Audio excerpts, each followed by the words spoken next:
Whether you're hosting a high school tailgate or a Seahawks watch party, we have what could be the perfect game day food, charcuterie. Here to help us with our game day grazing is Evan Inada from Columbus Craft Meats. Thank you for being here. Thank you for having me. I have to say, Columbus meats are a staple in our house. It's the only meat. Salami is the only thing my daughter will eat other than chicken. And I mean, I think that's just got to be the Italian blood in her. Yeah. But we are so happy to have you here. Oh, thank you. Yeah, you know, we've been slow aging the salami for over 100 years, so I'm glad we got it right in terms of your family having it as their staple. So thank you. Well, I love that charcuterie has become like the new thing, but now it's making its way to game day. Why do you think it's so popular with the sports crowd? I think for the sports crowd, it has those bold, exciting, fun flavors involved. But then one of the best parts about the sports crowd, too, is the game goes for a while. So things like hot cheese or other like sandwiches, even they get a little old after an hour or two. Where charcuterie, slow aged all the way through, so you don't have to worry about it like going bad if it's been out on the table during the game for like the first halftime. That's a really good point. And stuff, so you have time, and then like she was saying earlier, you could set it up ahead of time too. So you could pre-game in terms of building your charcuterie board, put it down on the table, and be all set to go. That is such a good point, and it is easy, and you can just stick that in the fridge for just a little bit to chill it. All right, I usually design my charcuterie about how it looks, but that's kind of the wrong way. You say it's all about the taste. What are the 3-4 things? You know, so I think looks are always going to be important. On the charcuterie board, aesthetics are always pleasing, and the salami is perfect for that. But for full flavor and really to make it a memorable experience, we always focus on 4 easy things. It's always going to be the meat is the first thing. So the salami, you look at something like a colpa, which is a slow-aged pork shoulder. You have the salami right here, just slow-aged sausage.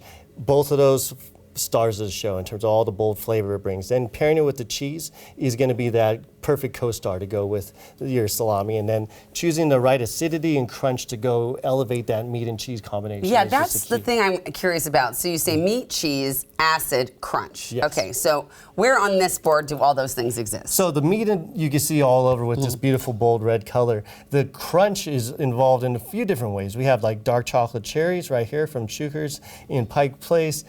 We have like a little croissant crisp that has like a cracker texture to it. Yeah. Also charcuterie nuts. We have our new mocha cashews. Look at that. Those right cashews there. look delicious. And we got some nuts up there too, pistachios. All that crunch element has that beautiful texture that kind of breaks up that meat and cheese enjoyment and just elevates it to a whole new level. You also have these little Tarali crackers. These are like so mini cute. breadsticks. Because I love them. I have to say, honestly, I could eat charcuterie day and night. Like, I don't need anything else. Breakfast, lunch, dinner, it's perfect. Yeah. Let's get to this situation right here. This kind of really shows off that whole idea of meat, cheese, acid crunch, right? Yeah, definitely. So we have our crunch here in the Tarali crackers, but then for acidity, you could go 2 different ways. You could go pickled in terms of the pickled pepper side of peppadews and those type of things. Just cleanses your palate, kind of washes out the meat and cheese combination, just elevates it to a whole nother level. And then we have that pineapple that has a fresh acidity. So fruits are great for acid too. Using berries, pineapple, apples even, just are those perfect little nuances that just elevate that flavor combination. Got it, okay.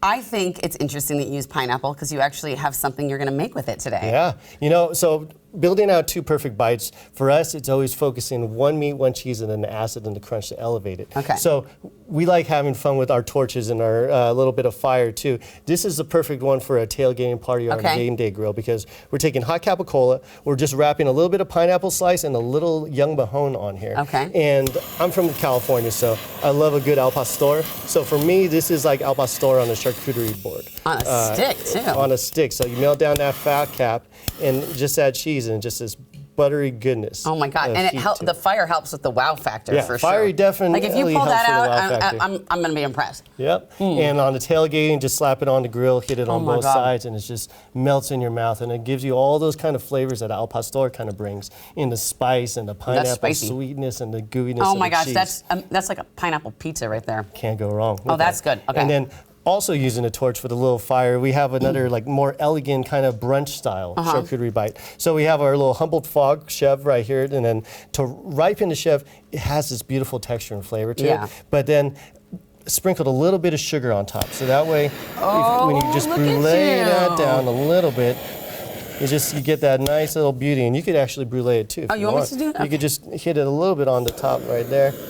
Where do you get a torch like this? You know, you can find it a lot of places in Seattle, luckily. I burned your But board. no, you're good. And, you know, just that humbled fog, the flavor of it, with that little bit of not of sugar on it, just melts it.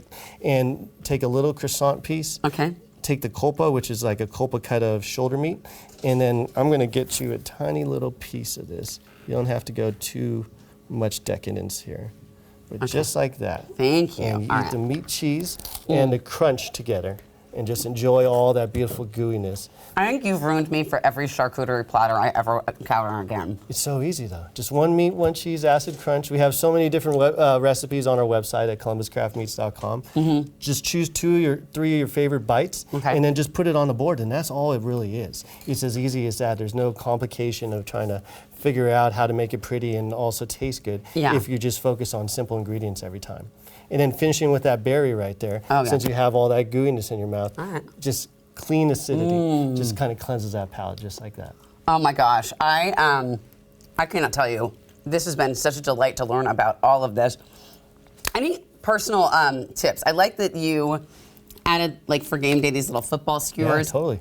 What are some other ideas for like making your charcuterie board reflect your personality more? You know, I think like the beauty about charcuterie is you get to pick things that tie really to your flavor profile that you love, and then your favorite cheese, or even a favorite little wow factor of like a honeycomb, or for game day, having the football picks or tying in a little bit of green into the board to really bring out that Seahawks passion. You know, building it to the occasion. You could do anything you please, especially with all the perfect charcuterie bites recipes that we have. You could really freestyle. You have lots of recipes for charcuterie? We have over 20 recipes online. On your website? Yeah, definitely check it out. Okay, I'm gonna go check that out. I'm gonna use caution next time I use a torch. I'm sorry I burned your board. No, it adds memories to it. Okay, good. I'll sign it later. Yeah, definitely. Well, thank you so much for being here, and thank you for like breaking all this down, because it can be intimidating, but I love how you broke this down, and you can keep heating those up while we go into commercial break. all day long, definitely. The New Day Northwest Kitchen is brought to you by Safeway.